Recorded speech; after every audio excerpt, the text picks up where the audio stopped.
A chill has set in, and snow is now blanketing the ground. Welcome to our winter wonderland here in Michigan. The winter months can be harsh, especially in our cold climate. Our coop fills with frost as temperatures drop, but we are working hard to ensure our feathered friends stay snug and warm. Join me today as we explore a special chicken treat crafted to meet the unique needs of our chooks, providing them with the extra dose of coziness they deserve during the colder days.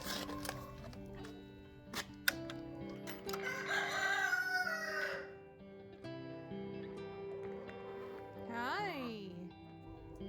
If you've been part of the chicken community for a while, you're likely familiar with the passionate debates among chicken owners, especially when it comes to winter care. The heated discussion of whether to heat the coop or not is one that divides opinions. While that's a topic I covered in a video last year, today our focus is on nutrition.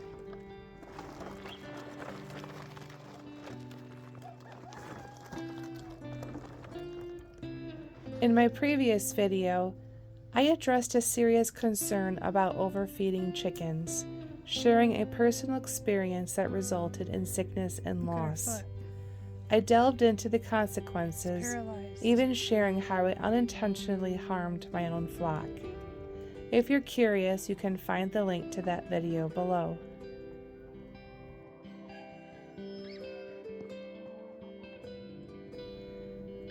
However, that video sparked a flurry of comments and emails, prompting me to clarify my stance. Yes, treats for chickens are okay, but in moderation. Today, let's shift our focus to the importance of providing proper nutrition to our flock during the winter months.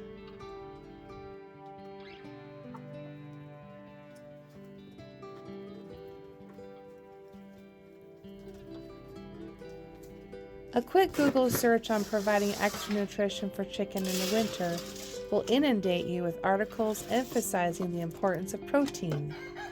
Protein is an absolute necessity for chickens as winter approaches. It plays an important role from aiding in their feather molt to providing the extra nutrition essential for keeping our flock warm.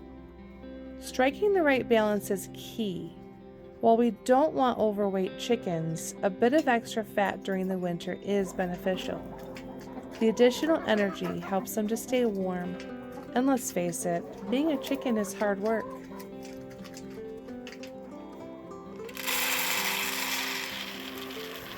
Despite my preference for budget-friendly chicken treats like sunflower seeds, recent revelations have shed light on some crucial considerations. While I've relied on sunflower seeds, my searches on their fat content yielded limited results, with the only noticeable aspect being their significantly higher fat content compared to bugs. Enter GrubTerra, a company that reached out to me about featuring their product in my video.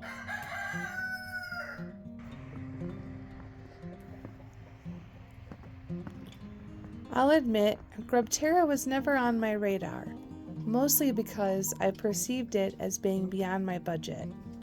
When I can snag a 40-pound bag of sunflower seeds for $20, the idea of spending $18 on 1 pound of GrubTerra, it seemed extravagant. Little did I know the potential consequences of overfeeding my flock at that time. Discovering the risks of overfeeding my chickens made me rethink their snacks. I've cut back to a few seeds a couple days a week. No need for 40 pounds of sunflower seeds. Instead, I'm filling my bird feeders with the excess.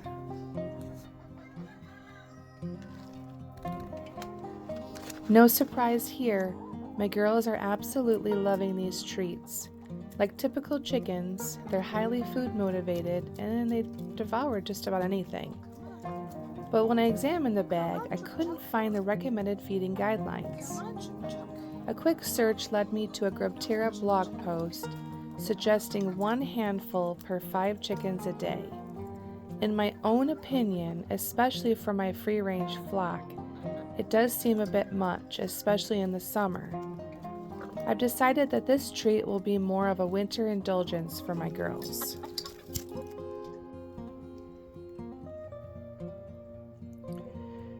Embarking on the homesteading journey was a joint decision for my husband and I. While it's undoubtedly rewarding, I can't fathom living this lifestyle alone. The tasks are numerous and demanding, and having a partner makes all the difference. Unfortunately, my husband Mike has been laid up due to a bad break in surgery since before Christmas, adding an extra layer of challenge.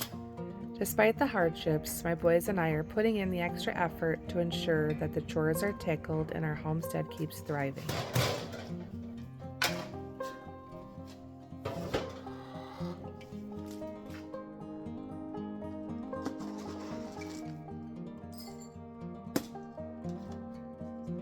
There's 2 kitties in there. Kiki. Kiki. In my last video, a common question arose: why am I throwing away chicken poop? The simple answer is that I can't possibly use all of it. With an average chicken producing between 8 to 11 pounds of poop per month, multiplied by 14 chickens, that's over 100 pounds of poop monthly. And I can't save it all, but I do compost a significant amount, particularly right now so it can cool off. Chicken poop is rich in nitrogen and can be quite hot, so it's crucial to let it sit a few months in the compost before using it on crops. It's incredible how this garden transforms into another world. Just 2 months ago, Mike and I were busy planting garlic, and now it's peacefully sleeping under the winter blanket. Enjoying this break is rejuvenating, providing us with much needed rest before the bustling planting season begins.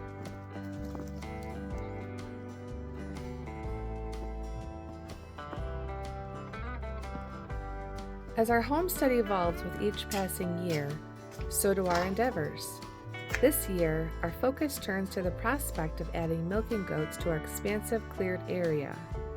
It's not just about sustainable land management, it's a step towards self-sufficiency. With my son and I being lactose intolerant, the anticipated addition of goat's milk brings not only practical benefits, but also a new dimension to our homesteading experience. Join us in embracing new skills and building a more resilient and fulfilling homestead.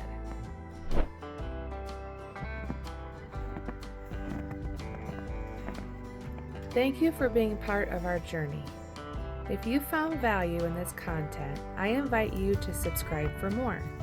Until our next encounter, stay curious, stay inspired, and embrace the joy of continually learning something new. See you next time.